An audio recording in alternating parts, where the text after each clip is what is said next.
አምላካችን እግዚአብሔር ሆይ ልናመልክህ ወደዚህ ስፍራ መጥተናል። እግዚአብሔር ሆይ ደግሞ ቃልህንም ልንሰማ በዚህ መጥተናል። በቃልህ አልፈህ ተናገረን ጌታ ሆይ። የሰው የንግግር ችሎታ ቃልህን አይገልጥም፣ መንፈስህ ብቻ ያደርጋል። ልትጠቀምብን ድል ስለሰጠህን እዚህ የምንቆም ሁሉ እናመሰግንሃለን።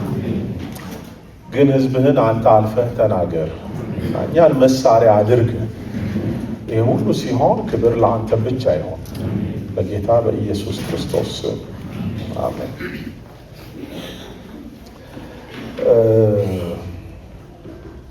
የመጀመሪያው ሰው ታሪክ ያለው የመሳፍንት መጽሐፍ ውስጥ ነው የምናገኘው።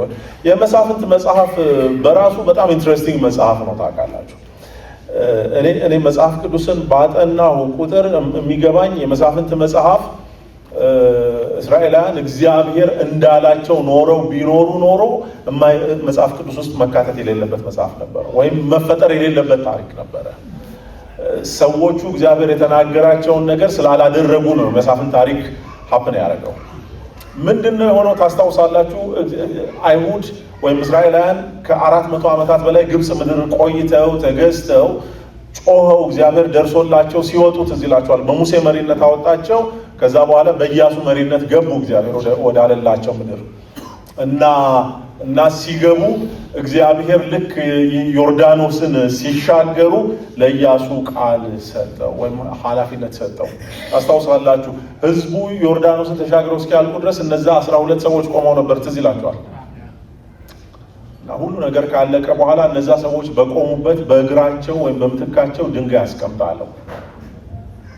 ድንጋይ ያስቀምጣለሁ። ከዛስ ይሄ ድንጋይ ኢንቴንሽናል ነው የሚለው ምላችሁ ቢች ላይ ነው። በጣም መዝናኛ አሸዋ፣ የሚለሰልስ አሸዋ ላይ እግዚአብሔር ድንጋይ ትከል። 12 ድንጋይ አይ ቲንክ ለኢያሱ ዊርድ የሆነበት ይመስል። ለምን ይሄ በሚመጡት ዘመናት ሰዎች እነዚህን ድንጋዮች ያዩና ይጠይቃሉ። እና ምንድን ነው እግዚአብሔር ልክ እንደ ማስታወቂያ ሰራተኛ ማለት ነው። ታውቃላችሁ፣ አቴንሽንን ግራብ የሚያደርግ ነገር፣ የሰውን አቴንሽን የሚወስድ ነገር። ለምሳሌ የማይሆን ቦታ ድንጋይ እኮ ሌላ ቦታ ቆሞ ብናይ ምንም አይመስለንም። ቢች ላይ ግን ድንጋይ ይሰራል። ለምሳሌ መኪና የምንነዳበት አንድ አስፋልት፣ በጣም ሰፊ አስፋልት፣ መስቀል አደባባይ ታውቃለህ? አይ ቲንክ ሰፊው እሱ ነው እኛ ከተማ። እና መስቀል አደባባይ መሀል ላይ የሆነ ካፍቴሪያ ቢሰራ ወይም ደግሞ የሆነ ሞኑመንት አይ ዶንት ኖ ቢሰራ ሁላችን እናውቀዋለን። እንደውም መቀጣጠሪያ ይሆናል። ልክ እንደውም ካፌው ጋር ለምን ገብተህ አትጠብቀኝ፣ መኪና አንደርግራውንድ አግባ እንላለን። የቱ ሲባል አይሳልም። አንዳንድ ቦታ ደግሞ ይሳታል። ታውቃላችሁ። እና እግዚአብሔር እንዳይስቱት የፈለገው ነገር ነበር ልላችሁ ነው። እና ምንድነው እንዳይስቱት የፈለገው? በሚመጣው ዘመን እስራኤል ይጠይቃሉ። ይሄን ድንጋይ ያዩና ምንድነው የሚሰራው ይላሉ። ከዛ ትነግሯቸዋላችሁ። ምን ብለን እንገራቸው? አይ እነዚህ ድንጋዮች ምስክር ናቸው በሏቸው። የምን ምስክር? እስራኤል ይሄን ዮርዳኖስን በደረቅ የመሻገሩ ምስክር። ምን አይመስልም? በደረቅ ተሻገር? አዎ በደረቅ ተሻገር። ከዛስ በቃ በደረቅ የሚያሻግር አምላክ አለው ትሏቸዋላችሁ። እሺ የሆነ ይሁንና እሺ እንመናችሁ። ምን ታረጉ ነበር? ቢኮዝ ከውሃው ጀርባ ታውቃላችሁ ግብጽ ነው ያለው። ምን ልታረጉ ሄዳችሁ? ጀልባ ሳትይዙ ለምን ሄዳችሁ? ምናምን ጥያቄ ነው። ወይ ጀልባ ባሮች ነበርን እኮ። አስባችሁታል? ለልጅህ ነው እንደሱ ብለህ የምትናገረው። ዳድ አይገርምም? ባሪያ ነበርኩ። የኔ አባት? አዎ ያንተ አባት። እንዴት? አባቴ ባሪያ ነበራ። ግራንድፓ ባሪያ ነበር? አዎ። አንተ እሱን ትላለህ እንዴ? ቅድመ አያትህም ባሪያ ነበር። የኔ? አዎ። እና የባሪያ ዘር ነኝ? አዎ የባሪያ ዘር ነው። አይ ደስ አይልም። እና ሳልነገሯቸውማ የኢያሱን መጽሐፍ ስታነቡ እንደዚህ ይላል ነው መሳፍንት መጀመሪያ ስታነቡ። ከዚህም በኋላ የነዌ ልጅ ኢያሱ ሞተ፣ በአባቶቹ መቃብር ቀበሩት፣ ከሱም ጋር ትውልድ ሁሉ ወደ አባቶቻቸው ተከማቹ ይልና ከዚህም በኋላ እግዚአብሔርን ለእስራኤልም ያደረገውን የማያውቅ ትውልድ ተነሳ። አየህ፣ አልነገሯቸው።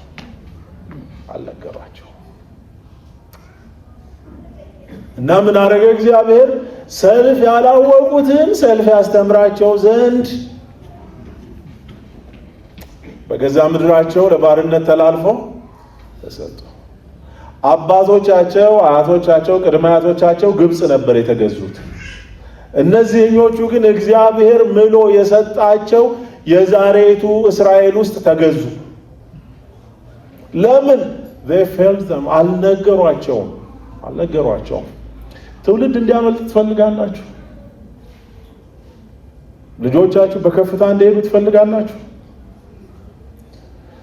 እግዚአብሔር ከምን እንዳነሳችሁ ንገሯቸው። በሕይወታችሁ ያሉትን ድንጋዮች አሳዩአቸው። የሚገርመው ዛሬም አለመለወጣችን ነው። ብዙዎቻችን ልክ ለሌላ ሰው እንደምንሆነው ለልጆቻችንም ስውር ስፌት ነን። ታውቃላችሁ፣ አሁን የኔ ልጆች እኔን የሚያውቁኝ ዶክተር ገለታ ነው። ኤቭሪባዲ ሲመጣ ዶክተር አለ ነው የሚባለው። ሁለቱም ልጆቼ ሳይወለዱ ገና ድሮ ነው እኔ ዶክተር ያልኩት። እና እነሱ የሚያውቁት አባታቸው ሰው ሁሉ የሚያከብረው ነው። እነሱ የሚያውቁት አባታቸው መኪና የሚቀያየር ነው። እንግሊዝኛ ኦፍ ኮርስ ምናምን ይችላል አባታቸው። ይሄን ሰውዬ እግዚአብሔር ከምን እንዳነሳው አያውቁም። እና ልጆቼን እንዳልበድል ያደረኩት የመጀመሪያው ነገር የኔ ልጆች ኢንተርናሽናል ስኩል ነው የሚማሩት። እኔ ግን በጣም ስሙ ራሱ በታሪክ የማይታወቅ ትምህርት ቤት ነው የተማርኩት። እና እንደሱ ተምረህ እንዴት እዚህ ሆንክ? አይገርምም? እግዚአብሔር ድንጋይ ማስቀመጥ ይችልበታል። እኔ ያደኩበት ሰፈር ስሰብክ ሁሌ እላለሁ እግዚአብሔር ሰውን መቀየር እንደሚችል ማስረጃ ካስፈለገ መጽሐፍ ቅዱስ አያስፈልግም። እኔ ያለው አስታውሳ ልጆቼ ሊያምኑኝ አልቻሉም። ባይዘ የተማርኩበትን ትምህርት ትልቁ ልጄ ዳዲ you're kidding me right? No, I'm not kidding you.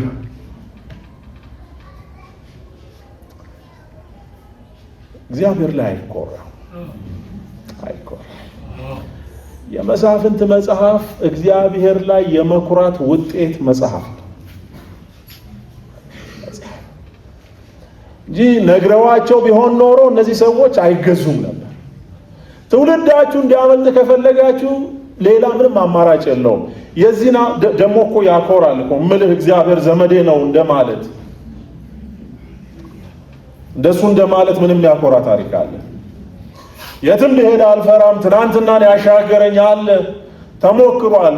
በክፉ ቀናት አሳልፎኝ ተሞክሯል። ይሄ አምላክ አስቸጋሪ በሆኑ ጊዜያት ከኔ ጋር ቆሞ ሰው አስመስሎኛል። ይሄ አምላክ የማይታለፉ ቀናት ድልድይ ሆኖ አሳልፎኛል። ይሄ አምላክ እና ለልጆቼ ብነግረው አይገርም እንዴ ያሳልፋቸዋል እኮ እያልኳቸው ነው። ንገሯቸው፣ እግዚአብሔር ስራ ንገሯቸው። ደግሞ ለልጆቻችሁ ካለም ሰው ሁሉ ይወቅ። ቢኮዝ አንዱ የዘመናችን በሽታ በጣም የመኮፈስና ያስመሳይነት በሽታ ነው። ያላችሁ አይመስለኝም። ለጉድ ማለት ያላላችሁ ከተኮፈሳችሁ ወደ ኢየሱስ ባይዘው አንዱ አዋቂነትን እኮ እኛ ባትወርድም እኮ የሆነ ጊዜ ያወርዳል እኮ ሰው ታውቃለህ።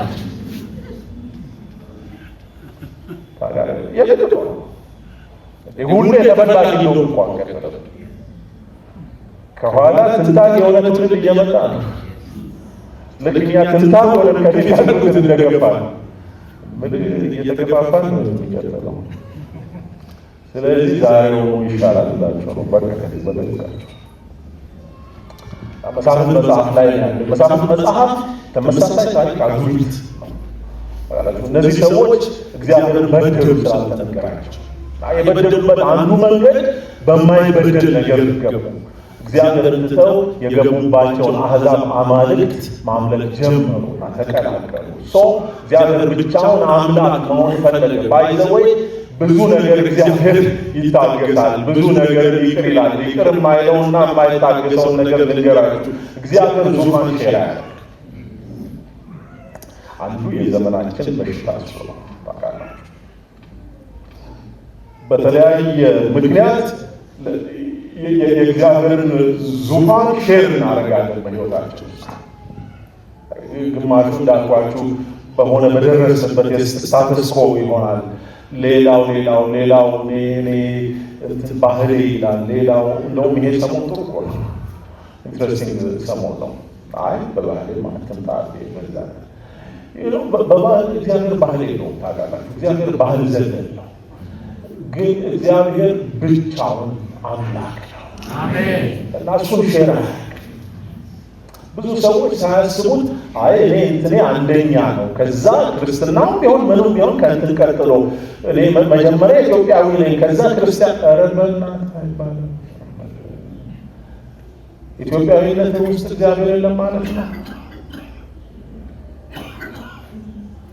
እና እኔ እኮ አጠባው ነበረ ከእሱም አውቄ ነው የተወኩት ከኢትዮጵያዊነት ላይ። ለሁለት ሳምንት መልቼ ለምን አስከፍቻችሁ ሄዳለሁ? ደግሞ ሰምታችኋል።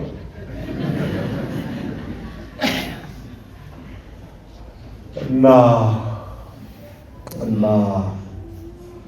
እግዚአብሔርን ይበድላሉ፣ እግዚአብሔር አሳልፎ ይሰጣቸዋል። ጠላቶቻቸው በገዛ ምድራቸው ያስጨንቋቸዋል። ከዛስ ይጮኻሉ። ልክ አባቶቻቸው እንደጮሁት ጮኸን ነበር ተብሎ ቢነገራቸው ኖሮ እነሱ አይጮሁም ነበር። ከዛ እግዚአብሔር አንድ መስፍን ያስነሳላቸዋል፣ አንድ ነቢይ እና ጠላቶቻቸውን ይመታላቸውና የሆነ ዓመት ያርፋሉ። ምድሪቱም 20 ዓመት አረፈች፣ 40 ዓመት አረፈች ምናምን ይላሉ። ከዛ ደግሞ ይነሳባቸዋል፣ አዙሪት አለባቸው። ከዛ ተላልፎ ይሰጣል። 8 ጊዜ ወይ 9 ጊዜ። ከእነሱ ውስጥ አንዱ ነው አሁን ማለበላቸው። በዚህ በመሳፍንት መጽሐፍ ምዕራፍ 13 እስከ 16 ነው ታሪኩ ያለው። እኔ ግን ሁሉ ማንበብ ስለማልችል እየነገርኳችሁ አልፋለሁ። በዚህ በምዕራፍ 13 ላይ የሳምሶን ታሪክ ነው። ሳምሶን በታምር የተወለደ ልጅ ነው። ምክንያቱም በታምር ያልኩበት ምክንያት የመሃን በዚህከሊ መሃን ነበሩ ቤተሰቦቹ፣ ልጅ አልወለዱም ነበር እና የእግዚአብሔር መልአክ መጥቶ ለእናቱ ነገራት፣ ልጅ ልትወልጂ ነው። እንዴት? በቃ ትወልጃለሽ፣ ግን የምትወልጂው ልጅ የተለየ ነው። ምንድን ነው የተለየ የሚያደርገው? ህዝቡን ከጠላቶቻቸው የሚያድን። አሁን ኔክስት ተረኛው ነብይ አንቺ ልጅ ነው። ተረኛው መስፍን አንቺ ልጅ ነው። ስለዚህ መውለድ ብቻ አይደለም፣ በጥንቃቄ ያሳድጊው። ምን አረ ልውለድ እንጂ ነው ያሳድጓል። ምን ላድርጋችሁ? እሺ ስክሪፕቶች አላለም፣ ለዛሬ ሊሆን ማድረጌ ነው። ጻፊው ምን ልጻፍ? እሺ አሁን የምነግርሽ የማትበያቸው ናቸው። እሺ ወይን መጠጣት አይቻልም። እሺ ጠላት አይቻልም። አይቻልም። ደግሞ ሌላ ልንገርሽ፣ ልጁ ሲወለድ የማይበላው ወይን ከዛ ፍልስጤም ሰፈር ሄዶ እንዳይበላ፣ ከዛ ጸጉሩን እንዳይላጭ ጭማ ቀላለች አሳድገዋል። በቃ ይሄን ተጠበቅ። ማታ ባሏ ሲመጣ ሲወሰው ኤክሳይትድ እና ለባሏ ልጅ እኮ ለወልድ ነው አለች። አንቺ እንዴ ነው? በቃ ለወልድ ነው። ይገርማል። መገለጥ ተነገረኝ እና መገለጥ ተነገረሽ? አዎ ተነገረኝ። እንዴት አወቅሽ? ከጌታ ነው። ኦኬ ከጌታ ከሆነ ለኔ ይነገረኛል። ባይዘው እንችላለን። እግዚአብሔር አባታችን ነው። እግዚአብሔር በጭፍን እንድንከተለው አይደለም የሚፈልገው። ዚስ ዴይስ ነቢያት የተባሉት ሐሳዊ ነቢያት እንደሚሉት እኔ ቃል ሳወጣ ካልሰማ ቃል አወጣባለሁ። እርብናት ከምሬ ነው። አሁን እኮ እንደሱ እኮ ነው መድረክ ላይ ሌላው ቀርቶ እኮ የሞራል ኢንቴግሪቲ እኮ ያጣል። የጌታን ሰው አልተቀበልሽምና ቃል አወጣብሻለሁ 103 ቀን ተከታታይ አውጣ። አትፍሩ። ምክንያቱም እግዚአብሔር አባታችን ነው። አሜን። እግዚአብሔር እኮ የቀበሌ ደንብ አይደለም፣ አስፈራርቶ የሚገዛ አምላክ አይደለም። ዚስ ዴይ ይቅርታ የደንብ አባላት ካላችሁ ያው ስለምታስፈራሩ ያላረጋችሁትን አልተናገርኩም። እና እግዚአብሔር ግን እንደሱ አይደለም። በትህትና በፊቱ ጌታ ሆይ አልገባኝም ብንለው ያስረዳናል። እንኳን እግዚአብሔር እኮ እኔ ያስረዳለሁ ልጆቼ። መጽሐፍ ቅዱስ እኛንና እግዚአብሔርን ሲያስተያየን እኮ እናንተ ምኖች ስትሆኑ፣ ክፉዎች ስትሆኑ የክፋት ትሬሾልድ ናችሁ፣ የክፋት መለኪያ። ልጅ ሀሳ ሲል ሄደ አገር አቋርጠ ነድተህ የምትገዛለት እኮ ሰውዬ ክፉ ተብለሃል። የሰማይ አባታችሁማ አልገባኝም ብሎ በመብረቅ አይመታኝ እንዴ? እንዴት መብረቅ እንዳይመታን ከሰማይ የወረደ አምላክ እንዴት በመብረቅ ይመታናል? እና ማኑሄ እንደሱ አለ አለሻው ይንገረኝ። በነጋታው ስትሄድ አሁንም መጣ ታቋለች። አሁን መጣ ሂጅ ባልሽን ጠርተሽ ሆነ እኔ ድሮም እየነገርኩ መጣል። እሺ ጋሽ መላክ እርሶ ነው ትናንት የመጡት? ምን አሏት? ነገረች። እሷ ምን አለች? ኖታው አንተና በቃ እሱ ነው ከሰማይ ነው እንዲያው ልሰዋልህ አሁን አለው። አየው እውነተኛ ልብ ማለት ይሄ ነው። አይ ለኔ አትሰዋ መሰዋት ከፈለክ አቃላችሁ። ኤኒዌይ ልጁ ተወለደ እና መላኩ ያለው ነገር አንዱ ምንድነው? አንደኛ ወንድ ልጅ ትወልጃለሽ አለ። ከዛ ደግሞ ሴቲቱ ከነገርኳት ነገር ሁሉ ትጠንቀቅ። በቃ እግዚአብሔር ካለው ነገር ሁሉ ትጠንቀቅ። ከዛ ማሳደግ የእግዚአብሔር ነው። ምዕራፍ 13 ላይ ወርዳችሁ ስታነቡ የመጨረሻዎቹ ቁጥሮች እንደዚህ ይላሉ። ቁጥር 24 እና 25 ሴቲቱም ወንድ ልጅ ወለደች፣ ስሙንም ሶምሶን ብላ ጠራችው። ልጁም አደገ፣ እግዚአብሔርም ባረከው። በቃ እግዚአብሔር እንደተናገረው እግዚአብሔር መንፈስ በጾራና በኤሽታኦል መካከል ባለው በዳን ሰፈር ውስጥ ሊያነቃቃው ጀመረ። ተወለደ። መወለድ ብቻ አይደለም፣ ማደግ ብቻ አይደለም። እግዚአብሔር እንደተናገረው መንፈሱን ላከለት እና በመንፈስ ቅዱስ የተሞላ ልጅ ሆነ። ሰው ምን እንደሚሆን ሳምሶን አይገባውም። ስለዚህ እግዚአብሔር ብቻውን ሜዳ ላይ አውጥቶ ያነቃቃው። ከእግዚአብሔር ጋር ጊዜ መውሰድ ጀመረ። ታውቃላችሁ ሲያድግ ግን በቃ ፕሪስክሪፕሽን ነበረው። እንትንን ይጠንቀቅ ተብሎ ከዛ ልክ ከዚህ ክፍል ቀጥሎ ያለው ምዕራፍ 14 ነው እንደምታውቁት። ምዕራፍ 14 የመጀመሪያዎቹ ቁጥሮች እንደዚህ ይላሉ። ሶምሶንም ወደ ተምና ወረደ፣ በተምናም ከፍልስጤማውያን ልጆች አንዲት ሴት አየ። ወጥቶም ለአባቱና ለእናቱ በተምና ከፍልስጤማውያን ልጆች አንዲት ሴት አይቻለሁ፣ አሁንም እሷን አጋቡኝ አላቸው። with a special purpose የመጣ ልጅ ነው እና እግዚአብሔር ኦልሬዲ ሊያነቃቀው ጀምሯል። መንፈስ ቅዱስ ተሰጥቶታል። እና ልክ ያን መንፈስ ቅዱስ ይዞ የት ሄደ? ወደ ፍልስጤም ሰፈር ሄደ። ወደ ፍልስጤም ተምና መሄድ ብቻ አይደለም፣ የሆነች ልጅ አየና ወደዳትና አባቷን መጥቶ አጋባኝ አለው። አባትየው ደነገጠ። ምክንያቱም የዛሬ 20 ዓመት ምናምን አይዶን ነው እድሜውን አይናገርም፣ ግን ለማግባት ከደረሰ አትሊስት ይሆናል ብዬ ነው። ከ20 ዓመት በፊት እግዚአብሔር መልአክ መጥቶ ነግሮታል። የመጣው ፍልስጤማውያንን ለማግባት ሳይሆን ፍልስጤማውያንን ለማጥፋት ነው። ለሳምሶን ግን ሚሽን ቀየረ፣ የጋብቻ አረገው እና አባትየው ኧረ በሕግ አምላክ ምን ሆነሃል? እኛ ጋር እኮ አሉ አይሁዳውያን የሆነው ታጋባኛለህ አታጋባኛለህ? ልጁ ኦልሬዲ ባይዘን እንትን ሆኗል፣ በጣም ጉልበተኛ ሆኗልና እንደውም አንዴ ከአባትና ከእናቱ ጋር ሴት ትዝ ይላችኋል። አንበሳ ሲያይ አንበሳ ፈርታችሁ ነው እንዴ ብሎ ሲል አድርጎ ገሎታል እኮ እና ሄዶ አባትየው እኔ እኮ ለአንተ ብዬ ነው እንጂ ሄጄ ማግባት አቅቶኝ አይደለም። ሄዶ አገባት። ታውቃላችሁ እና አገባት። በቃ ዋነኛ ጉዳዩ ፍልስጤም መዋል ሆነ። ጋዛ ይሄዳል፣ እንትን የማያደርገው ነገር የለም።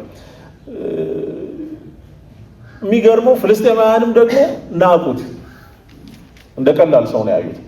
እንዴ በምን አወቅ ካላችሁ ለምሳሌ የልጅቷ አባት የሚስቱ አባት ሚስቱን ወሰደና ለጓደኛው ዳራት ለሳምሶን። እኔ ሚስቴ ያለች እባክህ ሚስቴ ይላል ምናምን ብሎ እግዚአብሔር በዛ በሚገርም ፐርፐዝ የጠራው ሰው ባይዘወይ ሰው ሰፈር ሲቀይር እንደዚህ ነው የሚሆነው።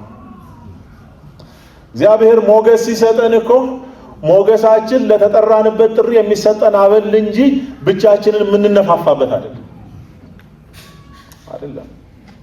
እና ሳምሶን እዛ ፍልስጤም ሰፈር ሚስቱን ማንም እየመጣ ሲነጥቀው ሰፈር ቀይሮ ነው። እና ሰውየው የሚገርማችሁ ሳምሶን እንዴት ከመንገድ እንደተንሸራተተ የምታዩት መንገድ እንደሳተ የምታዩት ኢቭን ሚዜዎቹ ፍልስጤማውያን ነበሩ። ስለዚህ ውሎ አዳሩ ፍልስጤም ሰፈር ነው። መጽሐፍ ቅዱስም ይነግረናል። እንፋት ለምሳሌ ሳምሶን ካረጋቸው ነገሮች አንዱ የበዓል ሰሞን ይላል። የበዓል ሰሞን ምን አረገ? ፍልስጤም ሄዶ እንቆቅልሽ ይጫወታል። ትልቁ ሰውዬ እንቆቅልሽ ሳምሶን የበዓል ሰሞን የሆነ ሰሞን ሄዶ ይጨፍራል። ፍልስጤምኛ ይችልበታል።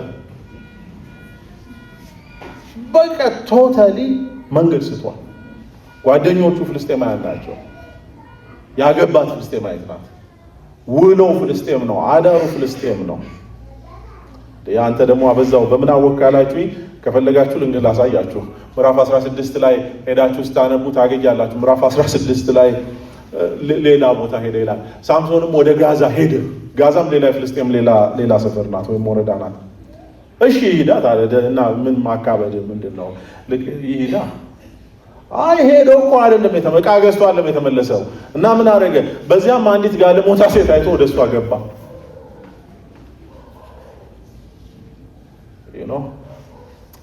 ባይዘ ውድቀት ኦቨርናይት አይመጣም።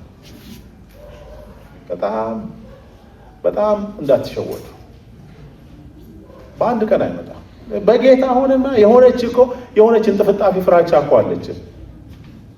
የሆነች ነገር ግን ቀስ እያልን ሳምሶን እንደሱ ነው። በቃ አታካብድ። ምንድነው ፍልስጤማዊ ቢያገባና ምን አለ? በቃ ትዳር ነው ሰው ነው ምናምን ልንል እንችላለን። አሁን እዚህም የሚል ሰው አይጠፋም፣ እርግጠኛ ነኝ። እናንተ ደግሞ ታካብዳላችሁ። እኔ አለ አሁን አንዱ በጣም ኮመን እየሆነ የመጣው ነገር ክርስቲያን የሆኑ ወጣቶች ክርስቲያን ያልሆኑትን ያገባሉ እና ስናል ምንድነው ታካብደው ምናምን ይሉናል። ባንተ ወደ ያገባ እኔ ለምሳሌ እንደሱ ፊት ለፊት ገጥሞኝ ያውቃል። ቤተክርስቲያን አንዲት ልጅ ላገባ ነው አለች። ትንሽ ቆይቷል። አስፈቅጃት ነው የምናገረው። ስሟን ስለማልጠራ አታውቋት። ደስ ይላል። ወጣቶቻችን ሲያገቡ ደስ ይላል። እኛ ቸርች ግን አይደለም። አይሁና ምን ችግር አለ? እኛ ቸርች ባይሆን እኔ የገባኝ እኔ መካኒሱ ቸርች ነው የምሄደው። ወይ ከኤምኬሲ ወይ ይሁን ምን እንትና ኢቫንጀሊካል አይደለም እና በጣም ጥሩ ልጅ ነው። ገሌ ተወደዋል። ልወደው እችላለሁ። እኛ ቸርች ያልሆኑ በጣም ወዳቸው ሰዎች አሉ። ግን እነሱን የማጋባት መብት የለኝም። በጣም ወተወተችኝ። ካልተዋወቀው እሺ እኔ ምን ቸገረኝ? ተዋወቁት፣ ራት በላን። ጥሩ ልጅ ይመስላል። ኢንፋክት የመጀመሪያ ቀን ምን ሊመስል ነው? የቸርቻችን አገልጋይ ነው ምናምን ብለው ሌላ ሊመስል አይችልም። ራት በላ፣ ተለያዩ። ገና ወደ ቤት እየነዳው እንዴት ነው አይዶ ነው ጥሩ ልጅ እኮ ብያለሁ አለች። አዎ ግን አይቻልም። ኤኒዌይ የኔ አይቻልም ምንም አላወጣም። ተጋቡ። ባይዘይ ልጁ የእውነትም ጥሩ ልጅ ነው። ባህሪው አለ እስካሁንም አለ። ግን ጥሩነት ሌላ ጉዳይ፣ ህይወት ሼር ማድረግ ሌላ ጉዳይ እና ያው ተጋቡ። ቤተክርስቲያን አገድናት። ሌላ ምንም ማድረግ አንችልም። ባይዘኛ ቸርች አንገልም። ሰው ሌላ ሲያገባ እገዳዋን ጨረሰች፣ ወጣች። ይመጣል። እስከ ዛሬ ቸርች ድሮፕ ያደርጋቸዋል፣ ይሄዳል። ጥሩ ልጅ የሆነ አመት ላይ አይ ቲንክ ጌታ ለዚህ መማሪያ ሊያደርገው ይመስለኛል። ጠላ ፈለኳል። የከተማ ሰው እናስ ጠላ ብጠምቂልኝ እና ብጥብጥ ተፈጠረ ማለት ነው። እና እኔ ጋር እንደፈረደብኝ ደረሰ እና ጠመቂያ እና ከቤት ውጭ ሄዶ ይጠጣልሽ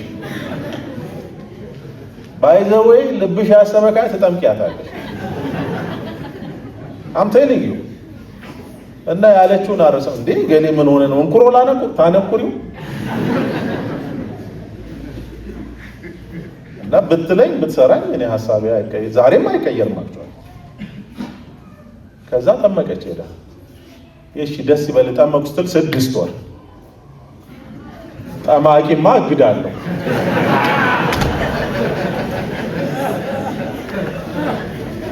አሰራር ልዩ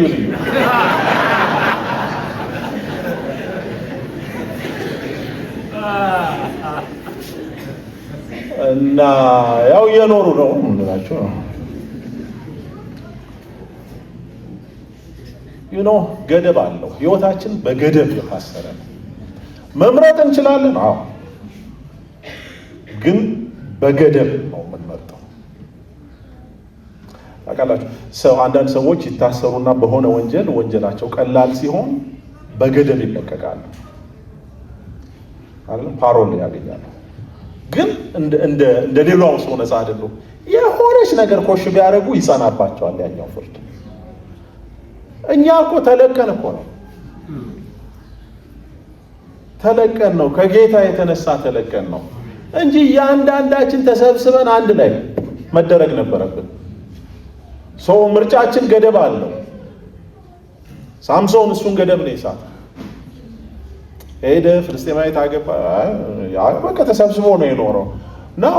ከዛ እሷ ጋር በሆነ ምክንያት ተጣላ። ከዛስ ሄዶ ሴተኛ አዳሪ ጋር ከዛስ ከፈለጋችሁ ሌላ ላንብብላችሁ እዛው ምዕራፍ 16 ቁጥር 4 ላይ ከዚህም በኋላ መጀመሪያ ወደ ጋዛ ደግሞ ያዳርሳል አለ የተባለበት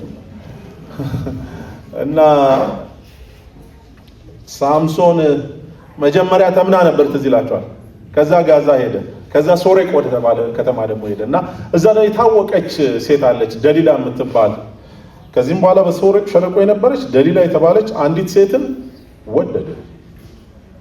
ከዛስ ወደ እሷ ገባ። ደሊላ የታወቀች ሴት ናት፣ ንክኪ ያላት ከእንትን እና ከመጀመሪያ ሚስቱ ጀምሮ የሚወዳቸው ሄዶ የሚገባባቸው በሙሉ ፍልስጤማውያን ናቸው። እግዚአብሔር ከፍልስጤማውያን ትታደጋለህ እያለው የሚገርመው እኮ ደግሞ እሱ አይደለም እግዚአብሔር እድል እየሰጠው ነበር። ባይዘወይ ጥፋት እያጠፋን እየሄድን እግዚአብሔር ዝም ሲል ተባብሮን አይደለም፣ አባታችን ስለሆነ እድል እየሰጠ ነው። እና እድል ታውቃላችሁ፣ እድል እንትን አለው ልምት አለው። እና ሳምሶንን እግዚአብሔር እድል እየሰጠው ነበር። የመጀመሪያ ሚስቱ ታውቃላችሁ እንቆቅልሽ ሲጫወት ማታ እሱ ቁጭ ብሎ እንቆቅልሽ ክራፍት አድርጎ ነው የሚሄደው። ሳምሶን ቁጭ ብሎ ሲሰራ ታይና ገና እንቆቅልሹ ሳይጀምር ለፍልስጤማውያኑ ነግራ ታስበላዋለች። እንደሱ እየሆነ ነው የኖረው።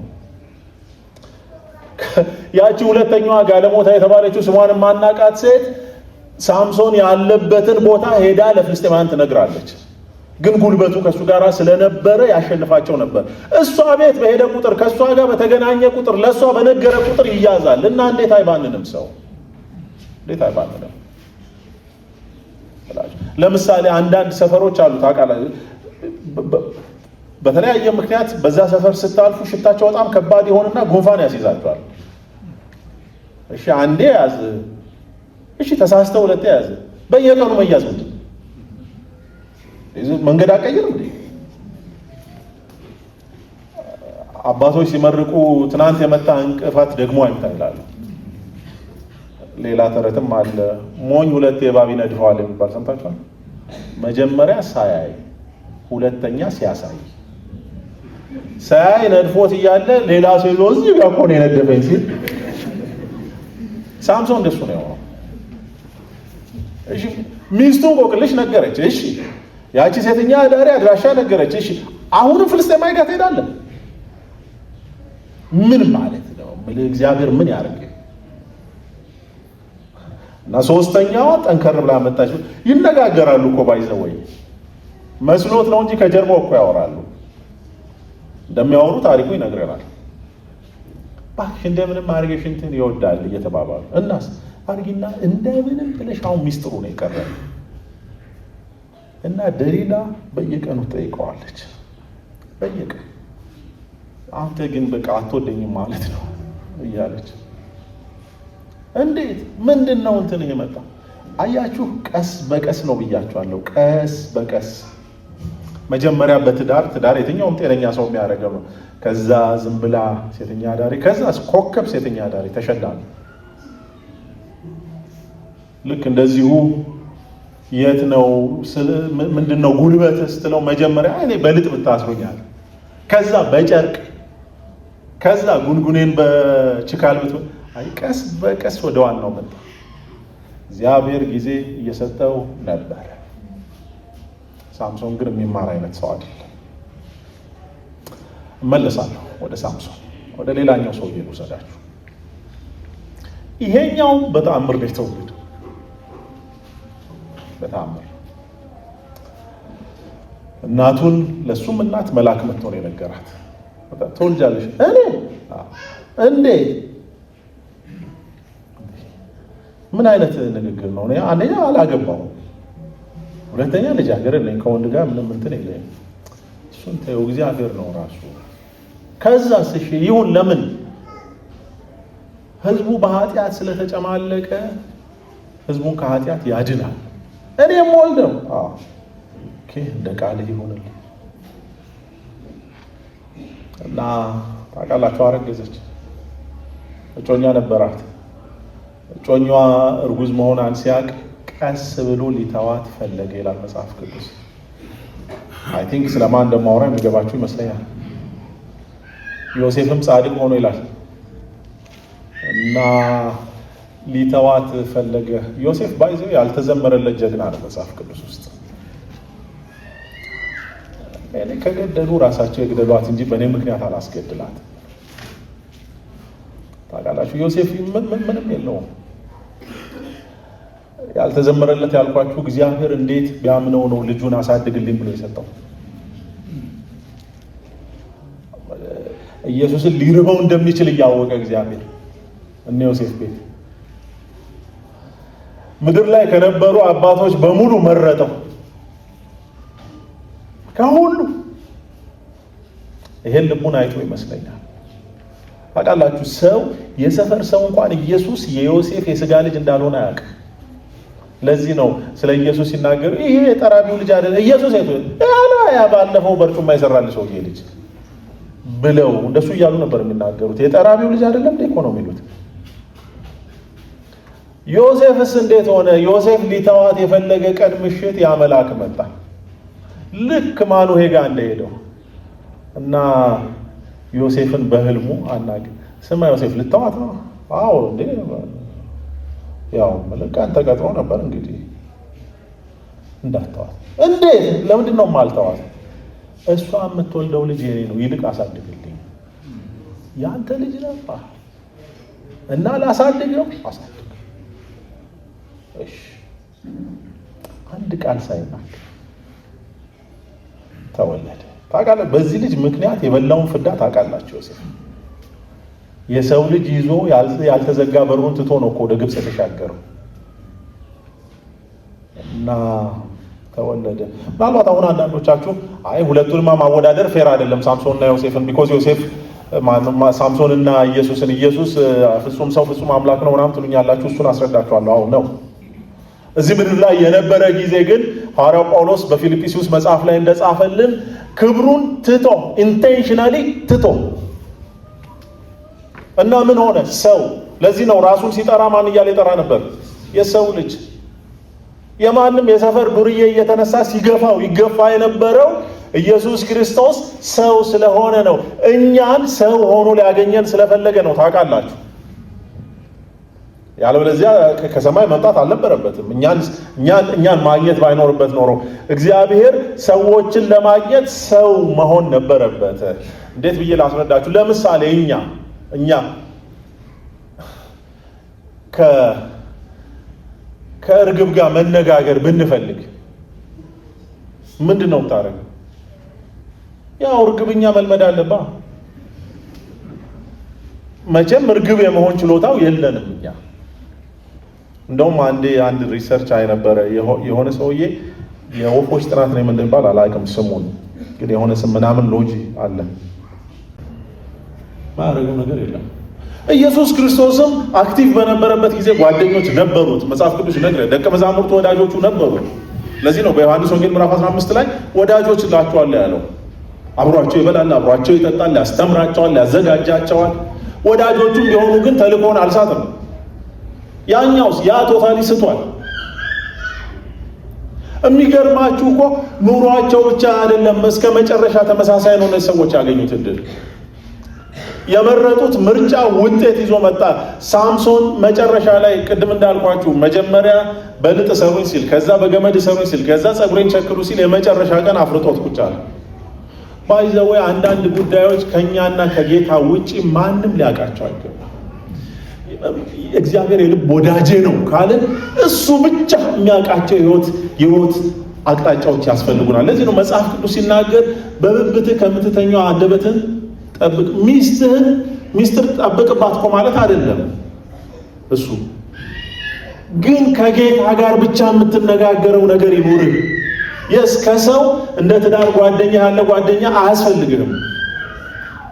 ከሷ የሚጠጋ ሰው ወይም ከሱ የሚጠጋ አያስፈልገንም። የሚጠጋ አንድ ብቻ። አንዳንዴ ለሚስት እንኳን መነገር ማይችል አምሹር ሁላችን ይገጥመናል። ትዳር ያለን ሰዎች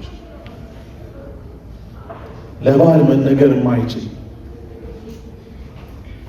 በጣም የከበዱ ነገሮች እዚህ ጌታ ፊት ግን መተን መነገር ማይችል የለም።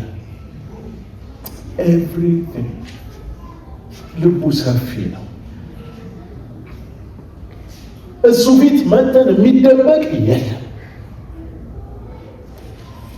እዚህ ነው ስንዘምር ያለ። በለዚያ መዝሙራችን ውሸት ነው። ከስትንፋሴ ይልቅ የምትቀርበኝ ጓደኛዬ ነህ ምናምን የምንለው የፈለገ የሚወደን ሰው ከስትንፋሳችን ይልቅ አይቀበልም። ማንም አይችልም። ሰው ቢፈልግም አይችልም። ታውቃላችሁ፣ አንዳንድ ጊዜ the hard way ነው የምናውቀው እኮ። አንዳንዴ እንደሱ ነው። ትፈልጋላችሁ እኮ። እኔ ለምሳሌ አንድ ጊዜ ሰርጀሪ ማድረግ ነበረብኝ።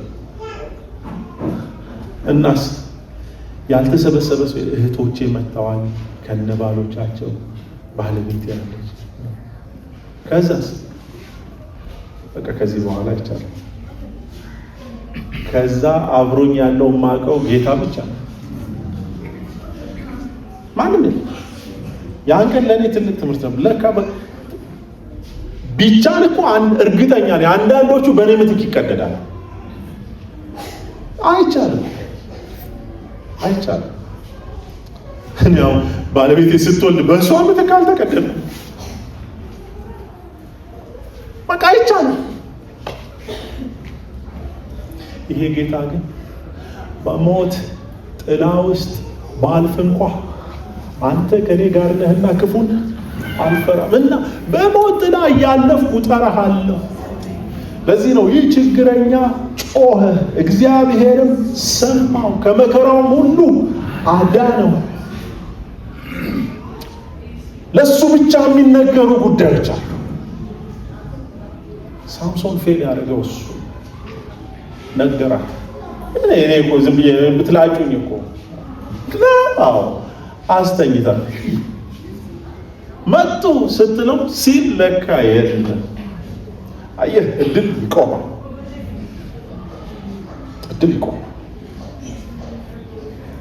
ጎበዛዝቱ ይደክማሉ፣ አለቆች ይወድቃሉ። እና በነዛ ቀናት ማን ይሄዳል? እግዚአብሔርን የሚተማመኑ ብቻ እነሱ ይሄዳል። እና ዘራፍ ሲል ዘራፍ ለትናንት ነው ዛሬ አይሰራም። ቀለዱበታ። ሳምሶን ሲባል አገር አቋርጠው ይሮጡ እንዳልነበር ቀለዱበታ። አይኑን አውጥተው ደግሞ አንተንማ የሴት ስራ ነው የምናሰራው፣ ወፍጮ አስፈጭት አሾፉበታል። ኢየሱስንም ያዙት። ኢየሱስን ሲይዙት እንደ ሳምሶን እንደ ደሊላ ቤት አይደለም። ታውቃላችሁ፣ ከወዳጆቹ ጋር ነበር። ግር ብለው ሲመጡ አይ ሌላ ሰው እኔ ነኝ ሳምሶንን አይኑን አወጡት፣ ኢየሱስን አይኑን አሰሩት። አይገርም? ሁለቱም የመጨረሻ ሰዓት ላይ ጸልየዋል። የሚገርማችሁ ሁለቱም በወደዷቸው ሰዎች ነው የተከዱት። ባይዘዌ መውደድ አንኮንዲሽናል እንደሆነ ሁለቱም ያሳዩናል። ሳምሶን ደሊላን ወደዳት እንጂ ደሊላ ሳምሶንን አልወደደችው ነበር። ኢየሱስ ይሁዳን ወደደው እንጂ ይሁዳም ኢየሱስን አልወደደም ነበር። ሁለቱም ተላልፎ ተሰጡ። አንዳንድ ጊዜ ሚሽንህ አሳልፎ ያሰጣል እና ሳምሶን ምን ያህል ጊዜ እንደቆየ አናቅም፣ ግን መዝናኛ እንዳረጉት ግን እናውቃለን። ትልቅ ኦዲቶሪየም ውስጥ አስገብተው የሁላችሁ አጎትን የገደለው እሱ ነው፣ ከፈለክና በጥፊ በለው ጢሙን ንጨው ምናምን እየተባለ ወፍጮ የሚፈጨው እና እንጥፍጣፊ እምነቱን ተጠቅሞ ጸለየ። ሁለቱም ጸልየዋል። አንድ ብሎ ጸለየ። ባይዘይ ሳምሶን የእምነት ችግር የለበትም። አስበኝ አንድ ጊዜ እግዚአብሔር እንደሚያስብ ያውቃል። እሺ ያስብሃል። ከዛስ ይሁን ስታስበኝ ከፍልስጤማውያን ጋር በሞታ እግዚአብሔር እንዲያስብህ ለምነህ የመጨረሻ እድልህን በእንደዚህ አይነት ትርኪ ምርኪ አብሮ መኖሩ ያልበቃ ይመስል ሞቱም ከነሱ ጋር ሆነ። ላላስብህ የጌታ መንፈስ እየመጣበት ሲሆን አንዴ ምሰሶውን አስይዙኛል እና እንደውም እንዲህ እያለ አስይዝ። ከዛ እነሱ ሲጨፍሩ 1 2 ይዟቸው ኢየሱስን ጸለየ። አይገርም? ሁለቱም በጠላቶቻቸው ተከበው ነው የሞቱት። ኢየሱስ እንዲህ አለ፣ አባት ሆይ አታስብባቸው። እየገደሉ የመጣሁት እነሱን ለማዳን አይደል? እናስ ይቅር በላቸው። አጠገቡ ያለው ሰውዬ ቀለለ። አንተ ትቀልላለህ? ቆይ አንተ የእግዚአብሔር ልጅ ነህ አላሉም እንዴ? እናስ እስቲ እንደውም ማስደምመው ይሄንን ህዝብ ምን አድርጌ አንተም ዝለል እኛንም አዘልለን ጉድ እናሰኘው ይሄን ህዝብ። የአንዳንዱ ዱርዬነት በጠበልም በምንም አይለቀ። መስቀል ላይ ተሰቅለ ካለቀቀ በምን ይለቃል? የሚገርመው ሌላኛው ለዛኛው መለሰ። ኢየሱስ ዝም ነው ያለው። ኧረ አንተ ይልቀቅበን፣ እኔ እናንተ ተወኛ። ምን እንደሆነ ጥፋታቸው አናውቅም፣ ግን ይገባናል ብሎ አድሚት አድርጓል። እኛ እጃችን እናደግ ይሄ ሰውዬ የእግዚአብሔር ልጅ ይሁን የእግዚአብሔር ልጅ አይሁን አንድ ነገር እናውቃለን፣ በጭራሽ ከኛ ጋር መሞት የነበረበት ሰው አይደለም አለና የአንዳንዱ እድል እኮ ደግሞ በምንም አይደል ወደ ኢየሱስ ዞሮ ጌታ ሆይ በመንግስትህ የመጣ ጊዜ አስብ። ህይወት ምርጫ ነው ብያቸዋለሁ አይደል? ኢየሱስ መርጦ መለሰ። ለዛኛው ሊከራከር አይደለም። አንተ ቆይ ያሳያለሁ እኔ ለአንተ ሲኦል ቪአይፒ ካላዘጋጀው የእግዚአብሔር ልጅ አይደለሁም አላለ። ይሄኛውን ግን እንደዚህ አለው፣ እስክመለስ አትጠብቅ። ለእናንተ ከሳተ እንገናኛለን። የት ገነት? ሲኦል ላይ ተንጠልጥሎ ገነት ቀጠሮ ለመስጠት መረጠ። ማን መስቀል ላይ ተንጠልጥሎ የምርጫ ህይወት እንደሱ ነው። እግዚአብሔር በየቀኑ የሚሰጠን እድል ላስት ዊክም ዛሬም እያመሰገን ነበር። አዲስ ዓመት ሰጠን ብሎ ለሌሎች ብሌሲንግ መሆን ምርጫችን። ምልህ አጠገብ የሚመጣውን ሰው መውጋት ትችላለህ። አጠገብ የሚመጣው ሰው የምስጋና ምክንያት መሆን ትችላለህ።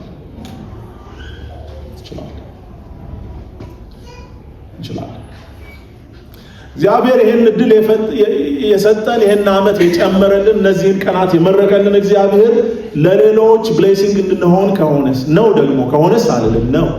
በክርስቶስ ኢየሱስ ድነናል ያልን ሰዎች ሌላ የህይወት ተልእኮ የለንም። እኛ እግዚአብሔር ለሰዎች ጸሎታቸውን ሲመልስ ማስመለሻ መሳሪያዎች ነን። አንዳችን ለሌላችን እውነት እኮ ነው። የራሳችን ጸሎት ጥያቄ አለብን፣ ግን እያለብን ጳውሎስ አለ እኔ እኮ አለብኛ ምን ድህነት እናስ ግን ሌሎቹን ባለጠጋ አደርጋለሁ። የምርጫ ጉዳይ ነው። የምርጫ ጉዳይ እግዚአብሔር ጉልበት ሲሰጥህ አገር ንደህ ይዘህ መጥፋት ትችላለህ። እግዚአብሔር ጉልበት ሲሰጥህ አንድ የመጨረሻውን ሰው አድነህ መሄድ ትችላለህ። የምርጫ ጉዳይ እግዚአብሔር በየተቀመጥንባቸው ወንበሮች፣ በየምንሰራባቸው መስሪያ ቤቶች፣ በምናገኛቸው ሰዎች ሁሉ ፊት እድሎች ይሰጠናል። ሌላ ነገር ማድረግ ባንችል ሰዎች በእኛ ምክንያት ተጨማሪ ለቅሶ እንዳያለቅሱ ማድረግ እንችላለን። ምድራችን በጣም በክፋት ተወጣጥራ ነው ያለችው። ፐብሊክ ሰርቪስ ላይ ያላችሁ ሰዎች ያለን ሰዎች እኔ ፐብሊክ ሰርቪስ ላይ ነው የምሰራው ያለን ሰዎች ቢያንስ ወደኛ የመጡ ሰዎችን ጥያቄያቸውን መመለስ ቢያቅተን ጭላንጭል አሳይተን መላክ እንችላለን። ተጨማሪ የጥመት ገመድ አለመግመድ እንችላለን።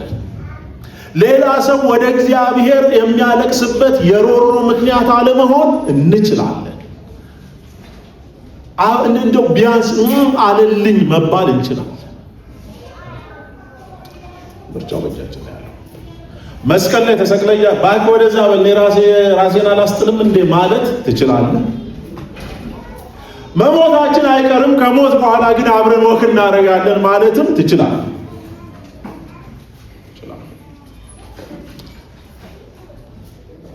ምላችሁ በእጃችሁ ነው ያለው። እግዚአብሔር እድል ነው የሚሰጠን ያለው። እና አንድ ነገር ልንገራችሁ፣ every single one of us እያንዳንዳችን በጌታ ወንበር ፊት እንቆማለን። መቆም ብቻ አይደለም። መጽሐፍ ቅዱስ እንደዚህ ይላል፣ ሰው ለሰራው ስራ ብቻ አይደለም ለተናገረው ለእያንዳንዱ ቃል ምላሽ ይሰጣል። እኔ አላቅም ነበር እኮ እንዳትሉ ሲፈርድባችሁ ዛሬ እኔን ልኮ ነገራችሁ። ከዛሬ ጀምሮ ታውቁታላችሁ። በጌታ ፊት እንቆማለን። የሆነ ወንበር ላይ ተቀምጠህ የምትቆምበት ሌላ አፐር ወንበር ላይኖር ይችላል። የነጩ ዙፋን ፍርድ የሚባል ሌላ ወንበር አለ ወንድም አለ። እዚህ አለቃ ስለሆንክ ማንም ምንም አያደርግም ማለት መስሎሃል። ደግሞ እግዚአብሔር ከፈለገ እዚሁ አስቀምጦ መቀለጃ ያደርጋል። አያርግም። ዛሬ ብዙዎቻችን በጌታ የሆኑ ሰዎች እግዚአብሔር በሮች ሰጥቶናል፣ እግዚአብሔር ወንበር ሰጥቶናል፣ እግዚአብሔር እድሎች ሰጥቶናል። ግን በተሰጠን ልክ እየኖርን አይደለም። እዚህ ቤት ትኑሩ አትኑሩ ያላክ ግን ከሌላችሁ ለጓደኞቻችሁ ንገሯቸው። እግዚአብሔር ለሰዎች የብሌሲንግ ምክንያት እንድንሆን የጸሎት መታበሻ የእንባ መታበሻ ምክንያት እንድንሆን ሲያስቀምጠን የበለጠ አስለቃሽ ጭስ ሆነናል። በጌታ የተጠራን ሰዎች ትመለስ እንደሆን ተመለስ ወንድም አለ። አልመለስም ካልክ አንድዬ ጅራፉ ረጅም ነው። አንገት ላይ ጠምጥሞ እያዳፋ ይመልሳል። እርግጠኛ ሆኜ የምነግራችሁ ህይወት እንደዚህ አይቀጥልም። እድል እንደዚህ አይቀጥልም። ሁሉ ነገር ልምድ አለው፣ ገደብ አለው። አስለቃሽ አልቃሽ የሚሆንበት ጊዜ እንዳለ ከኛ እኩል የሚያውቃለን፣ በጣም እናውቃለን። እግዚአብሔር 2018ን ሰጥቶናል። አዎ ሰጥቶናል። ጌታ ባርኮናል በእድሜ። አዎ ባርኮናል። እስካሁን አውቀንም ሳናቅ ላጠፋናቸው ነገሮች ዛሬ ቆርጠን መሄድ እንችላለን፣ ደምድመን መሄድ እንችላለን። ከዛሬ ጀምሮ ግን ሌሎች ሰዎች በእኛ መገኘት ምክንያት በረከታቸው እንዲበዛ ማድረግ እንችላለን። እግዚአብሔር ይርዳል። እንጸልይ።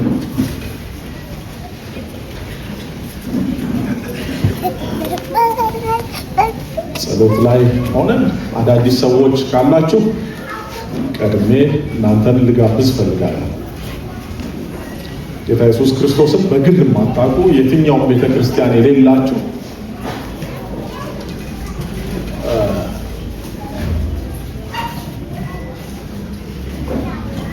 በጌታ ያሉ ሰዎች ማደቦች ከነሱ ጋር አብራችሁ ምናልባት ከዚህ በፊት በጌታ የነበራችሁና በተለያየ ምክንያት ህይወታችሁ የደከመ ሰዎች ጌታን ታውቃላችሁ፣ ግን ህይወት አስቸጋሪ ነውና ዝላችሁ አሁን የትኛውም ቤተክርስቲያን የትኛውም ህብረት ላይ አልተያዛችሁ፣ እናንተም ህብረት ስለሚያስፈልጋችሁ ቤተክርስቲያን መልሳችሁ ሪስቶር እንድታረጉ ትረዳችኋለች፣ አገልጋዮች ትመድባለች ቤተክርስቲያን ለዛ።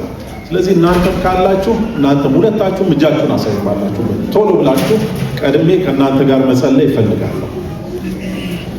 እጃችሁን እንድናይ የፈለግነው ሰዎች እንዲመደብላችሁ ነው እንጂ ሌላ ምንም ምክንያት የለም። አላችሁ አዳዲሶች ወይም ደግሞ በጌታ የነበራችሁና ባክ ያደረጋችሁ ወደ ኋላ ህይወታችሁ የተመለሰ የደከማችሁ ምናልባት በሰዎች ያዝናችሁ ወይ በራሳችሁ ምክንያት አላችሁ። አይታየኝም። ስለዚህ እንጸልያለን። አምላካችን እግዚአብሔር ሆይ ሁሌም ስለምትሰጠን እድል አንተን እናመሰግናለን። ጌታ ሆይ ዛሬም የቆምነው ከአንተ የተነሳ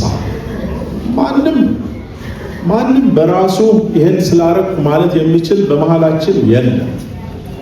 ጌታ እግዚአብሔር ሆይ እንለምናለን፣ እባክህ እንለምናለን። ከዚህ በኋላ ባለን ዕድሜ ሁሉ የፈቃድህ አስፈጻሚዎች እንድንሆን፣ የልብህ ሐሳብ አስፈጻሚዎች እንድንሆን፣ እግዚአብሔር ሆይ ለሌሎች ሰዎች የጸሎት መልስ እንድንሆን በዚህ ባርከን። ከህይወታችን እግዚአብሔር ሆይ እምቢተኝነትን፣ ክፋትን፣ ትዕቢትን፣ እልህን እግዚአብሔር ሆይ በቀልን ከእያንዳንዳችን ህይወት በኢየሱስ ስም ንቀል። ጸጋ ይደግፈን፣ ቃልህ ያግዘን። ይህ ሁሉ ሲሆን ክብር ለአንተ ብቻ ይሁን፣ በጌታ በኢየሱስ ክርስቶስ ስም።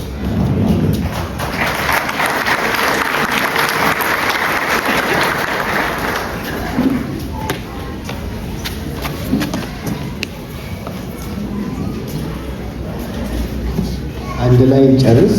እግዚአብሔር አብዝቶ ወንድማችንን ይባርክ። እግዚአብሔር በቃሉ ተናግሮናል። ቆመን